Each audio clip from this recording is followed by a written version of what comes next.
I keep saying I want my mommy, and then I'm like, do I really want? I do too, but like I do. Mommy. But I do.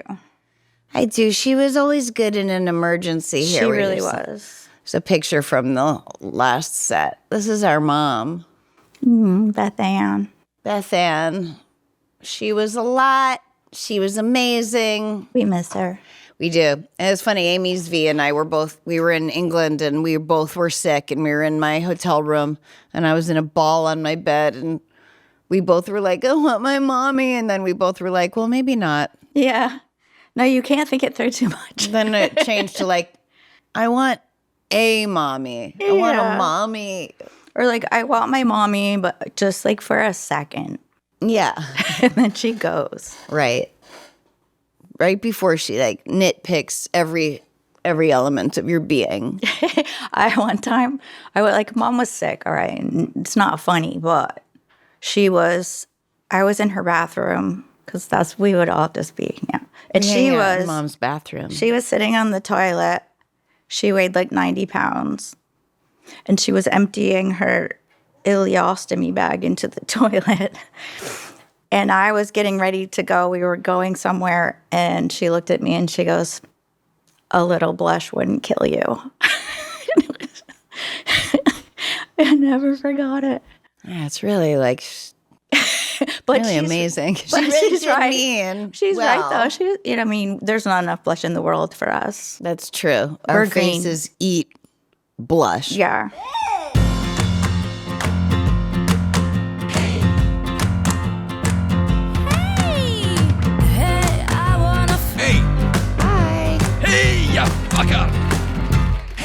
You may notice that I'm sitting next to a woman who kind of sounds and moves just like me, or maybe I sound and move just like her. That's because it's my sister Laura.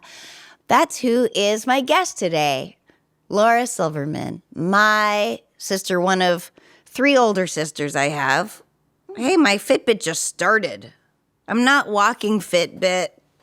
I'm so high tech with my Fitbit. When did the Fitbit come out? 1995? I can't stop it. I don't know how it works. Why do I have it on? What's it going to tell me in this moment? It will tell you if you're nervous. Lauren, stop it. Make Do you want it me do to something. take- I'm not together when I'm with you.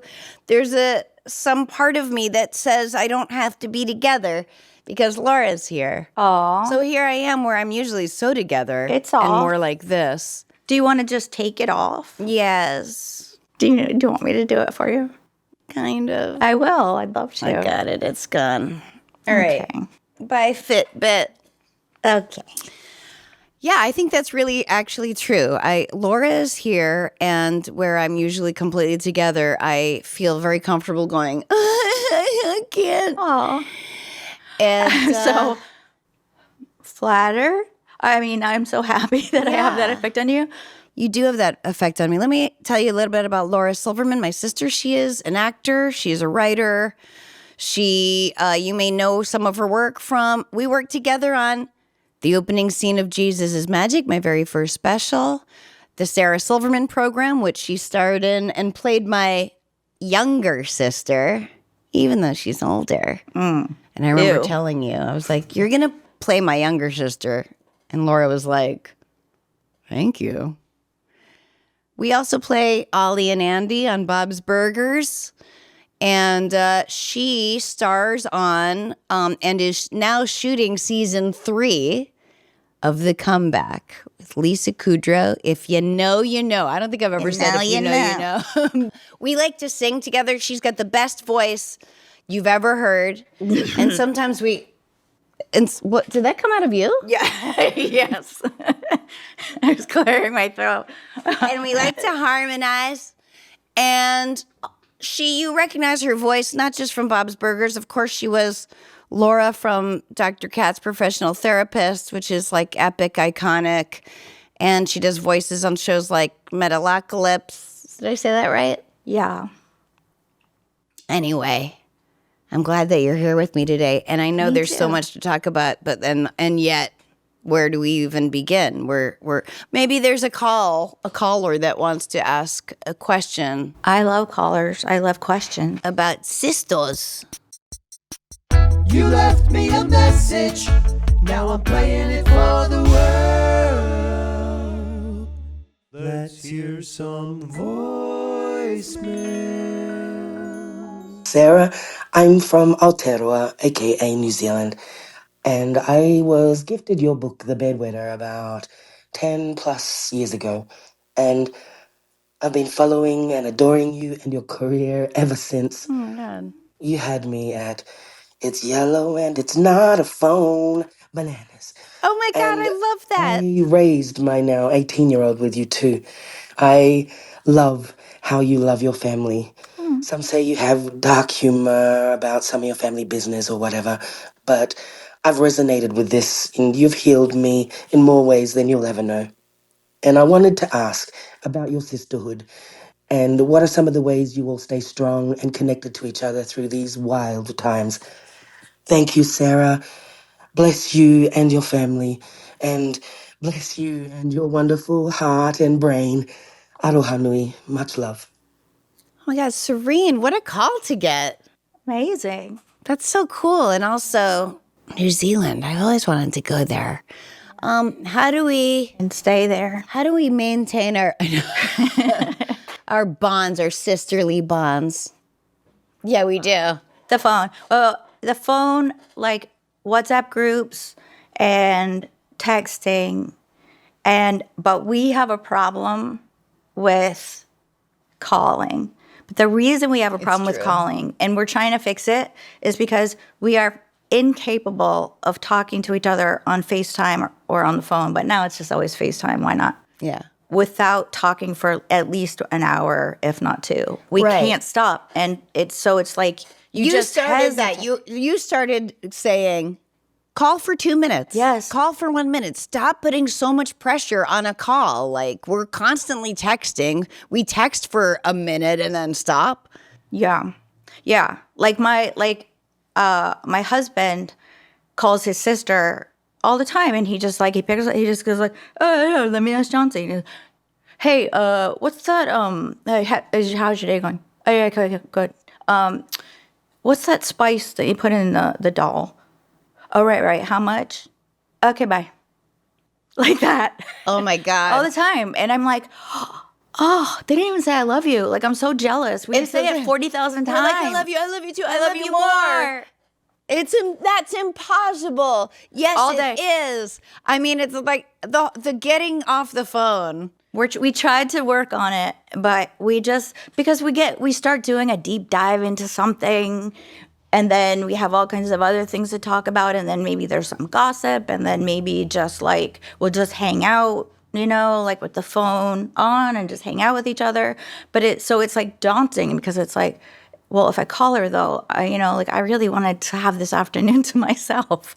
Right. But like I you also go like, really oh, want I to don't talk to have Sarah. 3 hours. Yeah, we can't do it. It's But maybe we're we figuring just it out. can't do it. We're good on text. We've got 1,000 WhatsApp chains in all different configurations. Yes. And we're in, even though Laura and I are in the same town, but we don't see each other often, although we saw each other yesterday and today because of But this we're- and Bob's Burgers. But also, like, I don't know if I've ever said this to you, but I feel like ever since Mom died, and now here comes the Mom's on the roof, and we can't get her down. I didn't realize that, she would watch you on things and not call you to Never. say, like, great job, honey, but she recorded everything. She made duplicates. She burned DVDs. She had a system. She had an entire wall of a library, like just all the tapes of Sarah on things. And she would rewatch them. And then on her computer, rewatch and rewatch. So it's just like, it's baffling to me. I don't think that she purposely withheld. I think maybe she had a fear of calling. Yeah, maybe. She I could have don't know. emailed. No, I'm could've not. texted. I'm not excusing it. I'm not excusing it. I even called her and said, Mom, when I am on TV, like, it means something to me that you watch it and you call me. Like, why do you think I'm on TV? I want my mom to see. And she She's did. like, really? I go, yeah. And she did see. She was obsessed. It's It was even like- after that, she never never called me. Okay, so I have no answer for that, except I'm just really, really sorry. But the reason I brought this up is because when Mom died, and we talked about that, because I really didn't know that that was the case. Because I spent more time at Mom's house than you did. And I saw her, that she was like obsessed with you. And so proud. And so I made a decision that I was going to try to give you everything that you needed from Mom from that point on. You really did. Yeah, and I do. And I do it from a genuine place. Because I never care if my friends see anything I'm in. You never tell me. I could not care less. I'm always I don't like, tell you my could have friends. told I don't me. tell my, but your mom, Yeah. and that's one thing I do miss with Dad and Janice gone, because they always watched everything. They'd watch it the next morning, and then they'd always call and just go, "You were wonderful," or even like, "What was that outfit?" or whatever it was. But Janice was the biggest cheerleader. Oh my God! And She they was just, the biggest fan. They really rooted us on, and so I miss that, because that's your parents. You can tell them all the, everything that's going on in your life, and they're interested. They're interested. Janice is the most interested. Yeah. She was. And that was very new to us when she came into our lives, and it kind of freaked me out. I really it took years for me to You guys had a special relationship. open up. Yeah. Kinda, yeah. But Laura's shy. I'm shy. I'm introverted, and I was shy as a kid. And I'm extroverted. Always afraid of making a mistake. You know what I mean? Just but I wanted to say, I was on the show House, and I played an Orthodox Jew. No, stop. Oh, this is the best story. I played an Orthodox Jewish woman. And so on House, they give you no makeup for real, except to make you look worse. And I had to have a babushka and everything. And Janice loved it. She watched it over and over. She could not have loved it more. Talked and talked and talked about it and said, "Oh, you're going to get so much work from this." I didn't. And and then she said, "Did they use special makeup to make your nose look bigger?" Yeah. And I said, no. Because imagine, Fox Studios going and we're going to just make your nose bigger because you're playing a Jewy Jew. And she goes, "Oh, you looked so Jewish." And I loved it. Loved it. It is, but it is a thing that Jews grapple with, I feel like, because I remember I did an episode of JAG. Remember that show JAG? It's it's kind of like NCIS. Oh, yeah. It's like I remember you doing Navy law or something. And there's a scene where I'm in regular clothes because I played a, Lieutenant Tina Schiaparelli or something like that. And then there's a scene where I kiss the main guy. We have a little kiss or something, and I talked to my dad, watched it, and I go, "Oh, in that scene, I looked so Jewish." And he goes, "No, you didn't." I didn't know which was worse, that I was lamenting that I looked Jewy, or that my dad was comforting me by being like, "No, you didn't." Not at all. It's so fucked up. What is wrong? Well, it's deep within us. This is my favorite thing. When you were just starting out, maybe you had done 1 or 2 TV appearances. And we visited Nana at Carlisle, and she said, "Sarah, nursing home. Sarah, come here, Sarah, come here." I was watching Rosie, Yeah. and there was an actress. Oh. You're prettier. Yeah. That was the whole thing. That was the whole thing. It's So not like good. she could tell the whole story, but it was just a Nana going, "You're prettier." You're prettier. There was an actress. But you know what? prettier. I do Nana as a New York Jew, and she's Boston, but it just happens. You ever notice that? Well, she had a Boston, but it is a kind of Boston accent. There's similar accents, but she would say Holly, for challah bread. Holly, it's mutzi. anything with an gets an E. Holly, mutzi for matzah. But ba. Ba. She would say ba. We have cousins our age like who say hoity-toity. Yeah, because they're from Brockton, wherever Amy that Sims is. has that And accent. and Liz Holler. Yeah, and Bath. I love it. It's that Boston accent where it's like it almost sounds posh, but it's not, like Bath. Bath. Here's some ads. Starting a business can be intimidating and honestly a little lonely. One day you're following a passion like opening a small vintage spoon store in Seattle, and the next you're suddenly wearing every hat imaginable: designer, marketer, accountant, customer service rep, shipping manager, social media expert. The list goes on and on.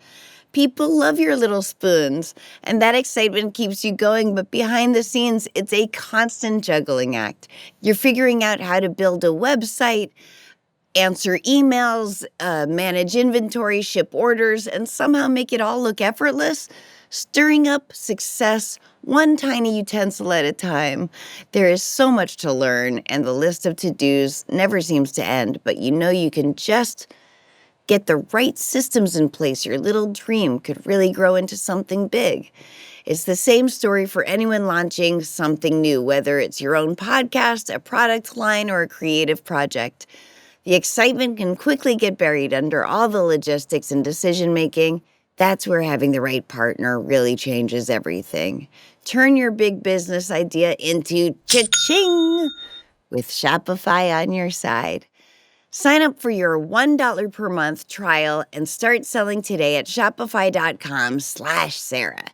Go to shopify.com/Sarah, shopify.com/Sarah. Yo, let's talk leftovers. What's in my fridge right now? It's a lot of leftovers that will and won't be eaten. Some will, some won't. Many, many shakes and drinks and a bunch of stuff in the vegetable drawer that we will forget about until we throw them out. Listen, I care about the world. I care about people. I care about animals, trees, all that stuff. But composting, and this is true, it's always felt like one step too far down the hippie road for me. Anytime I've seen friends that compost, there's flies all around. It smells bad. And they don't make it easy or fun. Not that doing the right thing should be easy or fun, but Mill has. We're obsessed with it. It just seems like magic. Mill is the cleanest, easiest way to prevent food waste at home, eliminating all pain points associated with old-fashioned compost pails, the smelly garbage cans. It makes keeping food out of the trash as easy as dropping it in. You throw something in there, it's much like our mother. It has never smelled. That's a callback from the episode. Anyway, it's so beautiful. It looks like a piece of furniture. And inside, it's making your scraps of food into soil, like beautiful soil. And then you put it on your plants, and it's incredible. There's just so little good news these days. The Mill is good news. But you have to live with Mill to really get it. Good thing is you can try it risk-free and get $75 off with code SARAH. Visit mill.com/Sarah. That's mill.com/Sarah. You're welcome. And we're back. Wait, can I drink water? Yeah. You can do anything you want. There's no rules here. I didn't know you were going to drink it like that. Oh, yeah. Self-conscious of my I sips. have that same one. Yeah, but do you put a metal? I Hold don't. on, if you're watching. Look, why? I'm drinking one of these ridiculous fucking giant cups that I used to rail against. But it's filled with ice water and it's so cold. Stays cold. And all then night. it's got this rubber straw. I don't want to suck on some weird rubber plastic straw. I put a metal straw that I bought a bunch of them on Amazon through the center of it, so I'm really drinking from the metal. But the rubber one, it bends in every direction and it's fun. You just you can be here and you just go, boink. Well, that's the great thing about America. What makes sucking on metal better than sucking on whatever that is? You don't know. Plastics? Like we're made out of plastics? I don't know. At some point, can't we just be made out of microplastics? And we're already made out of stardust. Is is microplastics bad? I don't know. Yes, it's connected to cancer, but everything is in big doses. These are micro doses. this is a fresh take. A lot of people are against microplastics. What if I decide to be for microplastics? One, this could be wildly lucrative. Two, it's kind of like it really is that Eckhart. How do you say his name? Who? Eckhart Tolle. Oh, Eckhart Tolle. Is it Tolle or Tolle? Accepting microplastics makes sense because you either Eckhart Tolle. Tolle. Eckhart Tolle? Eckhart Tolle. Okay. That's easy. Eckhart Tolle. All right, Eckhart Tolle. If you don't like where you're at, leave. If you can't leave, change it. If you can't change it, you must accept it. I feel like there's another step in there I forgot. But anyway, I don't think we can change it. Plastic's in shit. I mean, obviously, I do little things. I try not to suck on plastic. But then my night guard is plastic, and I'm sucking on it and chewing it all night long. It doesn't make sense. So I'm just going to embrace it. I have a neighbor who I call she's older, and we walk our dogs. Gross. I know it's disgusting.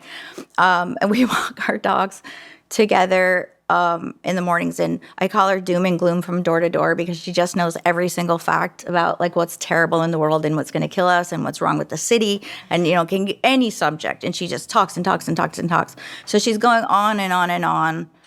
I have to sometimes I just can't even do it. I have to be like, I'm sick. I can't go. I have to get a note from Wes. Laura can't come to the door.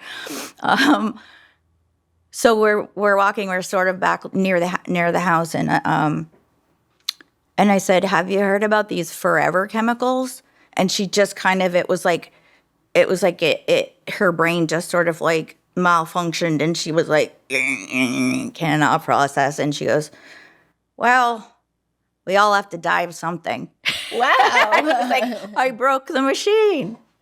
Yeah, I feel like that's where I've gotten with it. Yes. Shit's bad. We're Just gonna start die. smoking. We're going to die eventually.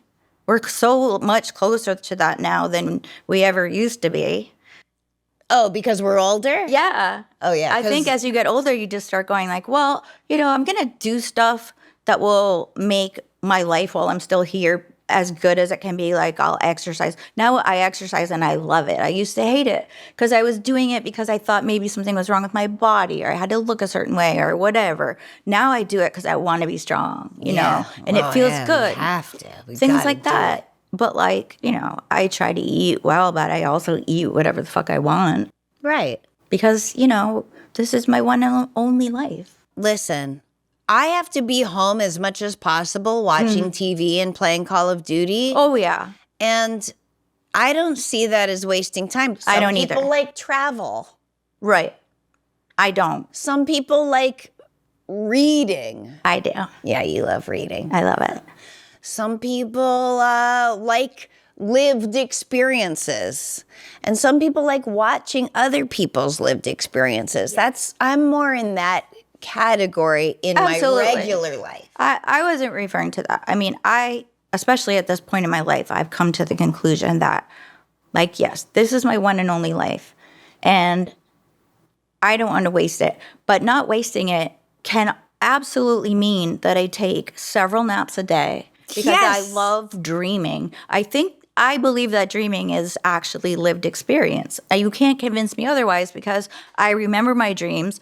They hang around me like for a long time, even years. Like I'll have, images and places and people, and I have real fucking experiences in my dreams, and I really enjoy that.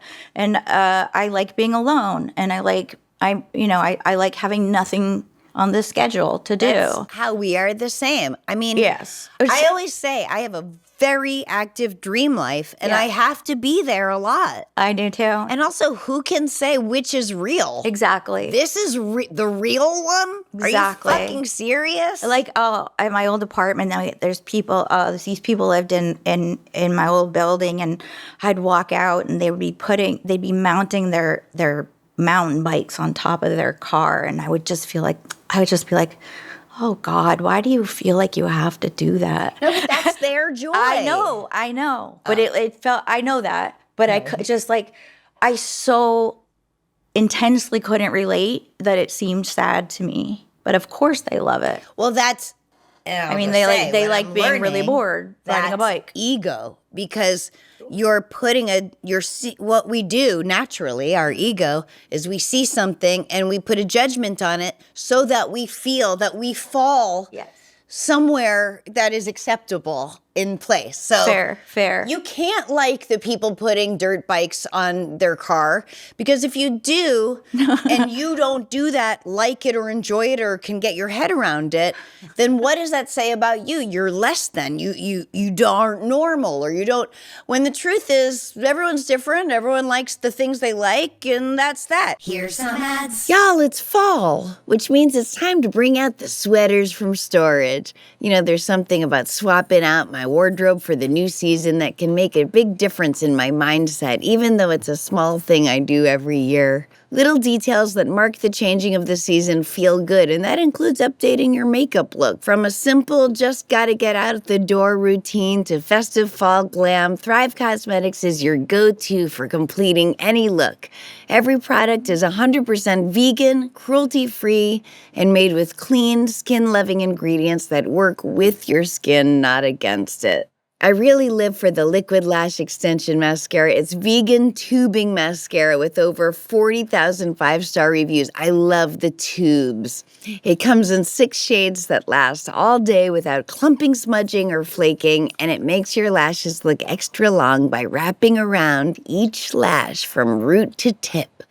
Plus, removal is a breeze. It slides right off with warm water without yanking out your natural lashes. It's so cool. You just go like this and then look, and you see all the little tubes that were on your lashes. It's got nourishing ingredients that support longer, stronger, and healthier looking lashes over time. And here's my favorite thing. Every time you use your favorite Thrive Cosmetics product, you are doing more than enhancing your glow. You are helping others shine too, with over $150 million in product and cash donations to 600 plus giving partners. Your purchase directly fuels real impact, and that's beauty with purpose. Complete your fall look. Go to thrivecosmetics.com/Sarah for an exclusive offer of 20% off your first order. That's Thrive Cosmetics, CAUSEMETICS.com/Sarah. And we're back. We've gotten a lot closer in recent years. Yes. A lot closer. And I think sparked by the death of mom and then death of our parents and all the in-between and ever since, because we've discovered that we are both really, really interested in like personal growth and talking about it, and we get really excited when we figure out a way that like life can just be simpler and happier, and relationships can just be better and easier, and we get really excited talking about stuff like that. Like we've grown so much. Laura sent me her tenets for a strong relationship that she just made it up. And Rory and I live by it. I kept it to 5. It's like 5 rules. Okay. What are they? I don't remember. Oh no, I have it on my phone. Out. I have it on my phone. Okay. I mean, I won't read the whole thing. Why not? Okay, if you want me to, I will. What, are we busy? Okay. This sounds like I'm saying this out of whatever because she's my sister, and I'm just not. All of our sisters were all writers, and everyone's very talented. I'll just say that. Blanket statement, it happens to be true. I'm not being, it's just the truth. Oh, it's subjective, I guess. Laura happens to be my favorite writer on this planet. When she writes an essay or she writes prose. Would you say they're prose essays? I would say that they're pieces of short stories or pieces of a novel that aren't quite like fully done. And I'm a very slow, labored reader. I do enjoy reading, but it's hard for me, and which is probably why I'm very slow at it, but extremely thorough. And I devour. When Laura sends me one of her chapters, I fucking, I do. Yeah. It's so good. It feels so good in my eyes and then into my brain. And then it makes my taint, like the part between my asshole and my vagina, just feels relaxed. Oh. No, I don't know. I couldn't think of an adjective. There I was going into a joke, but she's my favorite writer. And I can't wait for A book. fucking book to be finished. I have made that commitment to her. And that's good because I won't, because I did that, she made me promise that I will not stop writing and I won't. If I were listening to this podcast and I worked at the New Yorker or was at a publishing company, I would be reaching out right now and being like, I'd love to read some of those pages and get in on that shit before she's done. Because there's going to be a bidding war. Because there's not a brain like that brain. It's fucked up. Yeah, it's fucked up. I think Did it's you going find your great. Tenets? I did find it. Okay. Okay. We printed this out. We have it like hanging on a refrigerator. It's not. It's in a place that's harder to describe than hanging on a refrigerator. But for all On your intents, and it's hanging on my taint. It's on your tank because that's where my writing really hits you. Yeah, and that's where Rory is apt to read. Why don't you read it? Okay, I guess if I must. She wrote this to me. I keep thinking about how to boil things down into doable things, and so far I think this, : 1, yelling / speaking in anger is unacceptable. I couldn't agree more. I mean, unless I'm doing it, because I'm not scary. All right, just kidding. I mean, it happens. Yelling / speaking in anger is unacceptable. You are high-functioning adults, and you can do this. And yes, it will still happen, but it will stop and be followed by an apology. Space from the situation. Practice the pause. This includes arguing via text or email. Do not do it. When you say this includes arguing via text or email, do not do it. Don't even argue via text or email. Yes, that's what I meant. You're not saying don't like all caps. No. There's no texting or emailing. That's hard, but you're but right. don't do it. Just don't do it. Write it down to yourself. Teenage suicide, don't do it. Okay, number 2. No guessing each other's thoughts or feelings. That's so fucking huge. Accept the fact that your partner is a full, whole, separate person unto themselves and has a vast inner life that largely has absolutely nothing to do with you. This is normal and healthy, and it is a fundamental requirement that space for this exists fully within the relationship. It's a fundamental requirement that space for this exists fully within the relationship. I said that better that way. Here we go. Also, give the benefit of the doubt and trust your partner to speak up if there is an issue. That's what we always say, face value. Allow your partner to experience their own feelings, detach with love, and don't make it about you. That's so true. 3, use I statements. I love this one. As in, I would like it if, or I feel as if, or I would prefer.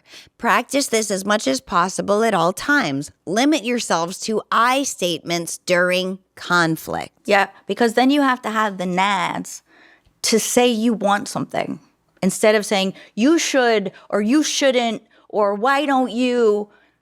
You have to say, I would prefer it if you didn't, It's like, it's okay that you like to leave plates on the counter, but I would really prefer it if you didn't. Right. You're asking for something, and so you have to take ownership of wanting something, and Then that's very when hard they for leave people to plates do. on the counter, maybe they'll go like, oh yeah, it's easier just to put this away. Yeah, they don't feel like they've been chastised or told they're bad. They just go, oh, she'd like it if I didn't. And so I like doing things she likes. Yeah, totally. And I will say that, and I will take this as a whatever, that Rory does this, like it's so small. But oh my God, he leaves the cap, the top, the anything that you'd have to take a lid off of, he does not put it back. It is just there's a lid somewhere and there's a thing somewhere. There's a cap, it's off. There's his like dippity do whatever hair stuff. It's not dippity do. Remember dippity do? It's off. And you know what? I go upstairs and I see it, and I go, I'm just gonna leave it because this is how he wants it. And if his hair stuff gets all hard, and then maybe he'll think to cover it. But is this the biggest deal in the world? Like I go, it's annoying to me because I'm not that way. But he's that way. Who gives a shit? Yeah. So there's a bunch of caps off. If it matters to me, if it's something we both use, like the toothpaste, boom, I put it back on.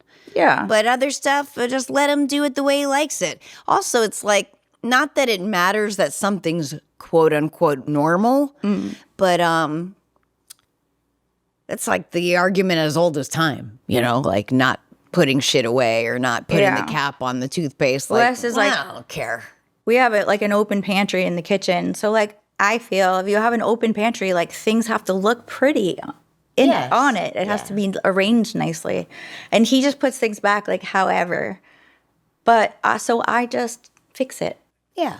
Like, because it's like, why would I just go like, why do you do this? You should put it, he doesn't feel the same way about it. And Right. He doesn't care. So he doesn't if it's care. important to you, you can change it. Yeah, it's not a big deal. 4, give each other the grace you would like to receive. Wow. Right. It's as simple as that. Everyone makes mistakes. Apologize promptly like it's a sport and forgive readily. Apologize promptly like it's a fucking sport. Yeah. So easy. I'm sorry. I'm sorry, babe. Like, I'm sorry, babe. That my bad. Whiffed it. She says, whiffed it. Yeah. Oh, I whiffed that one. Such a good. Oh, yeah. That's what Sorry. I say that. And, then he's really kind of ready to. As soon as someone's sorry, you're like so ready to forgive. Unless it's Yeah. right away. Like the one thing that's hard, and I've been on both sides of this, is when like I or he's, let's say I'm making a point. He's apologizing. He apologizes to me in the middle of my point. And I want to finish the point even though he's apologizing. So I keep going. And he's like, I said, I'm sorry. Yes, I agree. I'm sorry. And I've also done that exact same thing. I'm saying I'm sorry. Yes, I get it. But like there is something about when you have this, like you're explaining yourself, even if they say sorry, sometimes you just want to finish your thing. Because I know just what you're talking about. Like when you just decide, like, you know what? I'm just going to take the time to sit and just like listen to, hear him out and not say anything until he's done. Right. Just cause. That's people just exactly want to the be right thing heard. to do. It's the right thing to do. It's hard to do. Am realizing that in practice, I find it so fucking hard because I want him to know, like, I can't, no, but I'm sorry. No, Yeah. no, you didn't. But you have to just shut the fuck up and listen to how he sees it. She sees it. Hey, that's what they said. I'm trying to get that started. That's what they said. That's what they really said. good. Yeah, because That's then what it's they like said. it makes the sentence before sound like a non-binary sexual innuendo. That's what they said. It's inclusive. I like it. That's what they said. Never gets old. It really never does. Okay. Do you still want to? Yeah. Okay, let's see. There's one more. 5. Make it your goal to speak kindly and lovingly to each other at all times. Might not be totally achievable. No. It has to be your goal. Of course it's not, but It's your goal. yeah. There's always a nicer way to say something. Fucking yes, totally. And it makes all the difference. And it starts to kind of be fun. It's fun and it feels good and it makes daily life together a pleasure. If that's not the goal, then what is? And that's all for now. My thumb hurts. That's right. The end. Is that your signature? That's all for now. My thumb hurts. No, that was just for that. Oh, it's a good one though. I didn't. Now I have a signature that's just like I'm sending this at a time that's convenient for me, and please don't feel like you need to respond until it's a time that's convenient for you. Yeah, I read somewhere that that's a nice thing to do. I go, oh yeah, it makes sense because I like to answer emails at like 4 a.m. or something, and then or on a weekend where people are taking their weekend off. So I just slap that on. But before I understood like signatures on emails, I had become friends with Chelsea Handler. No big deal. She's famous. Yeah. And I had asked her to do, like, I go, hey, you want to blah, blah, blah this weekend? Or I don't know, whatever. And she wrote me back and she's like, I can't. And then it just said, best, Chelsea Handler. And I go, we were like new friends. And I go, best? That's where we're at? Best Chelsea fuck you. She's like, this is my signature. But it just it read so cold to me. And wherever I was in my body as I was reading it was probably like very insecure, couldn't take a beat to go like, oh, that's just how all her emails get sent out. Best? Fuck you. And her last name. Yeah, Chelsea. It's like how like earlier on with emojis, I always took the thumbs up emoji to be an insult. I was just like we use it all the time now, and it's because they like now they built it. Now they built it in. You know what I mean? Before you had to like intentionally do a thumbs up. So I just took it as like, okay, stop talking. That's so funny because I used to use it with you all the time, and then you were like, are you mad at me? Or I don't know what. Because to me, it's like, fuck yeah. Yeah, no. But that's why text is so hard because she was reading That's why you don't fight. Oh, okay. Okay, I got it. Shut up. Stop talking. I have a fucking life. Isn't it interesting? It's like our thoughts, our brains are not, they're not facts. What our brains, this is what I'm reading and seeing a lot now, It's not facts what our brains tell us. It's like horror stories. Well, I just watched it's someone's Instagram on this. What you think someone's thinking of you is made up by you. Yeah. So now you're making them into an asshole. You're doing that. That's you. Right. They're playing you. You wrote the script for them. You don't know what they're thinking. It's none of your fucking business. That's exactly, like, it's not your business what they're thinking. Oh, somebody said something too, like, you are who you think other people think you are. Okay. Meaning you can change the story.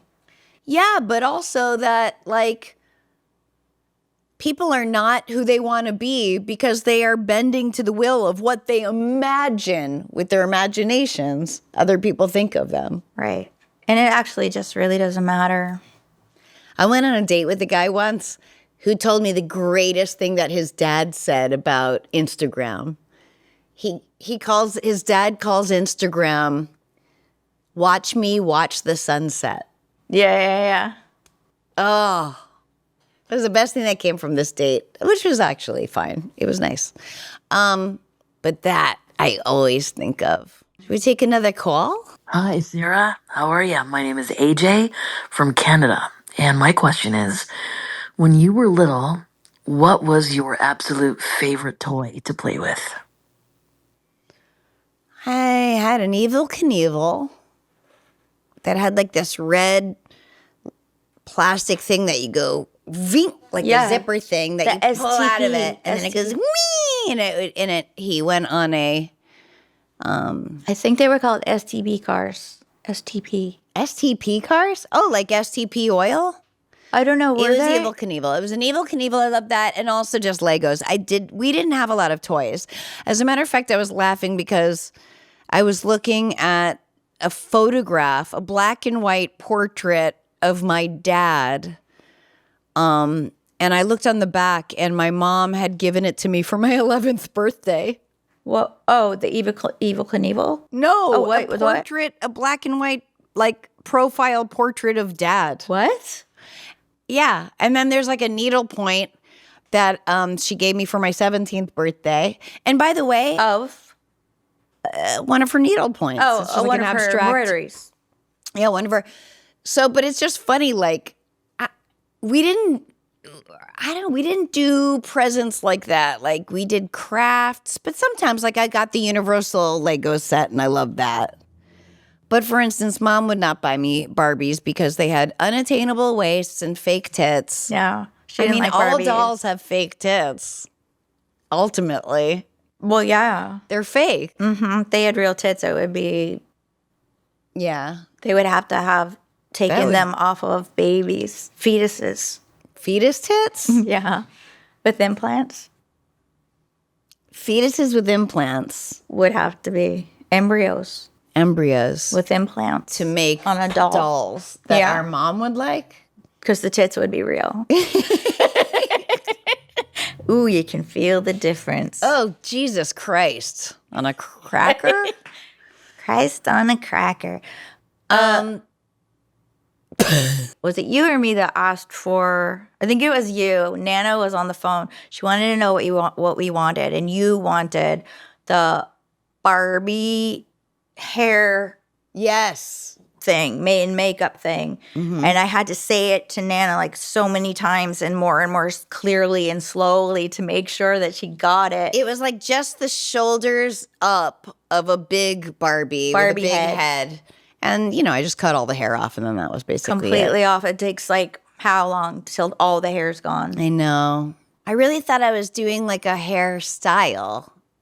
But at least I did it on a Barbie head, unlike Susie, who just cut all my hair off and I wore a ski hat all of first grade.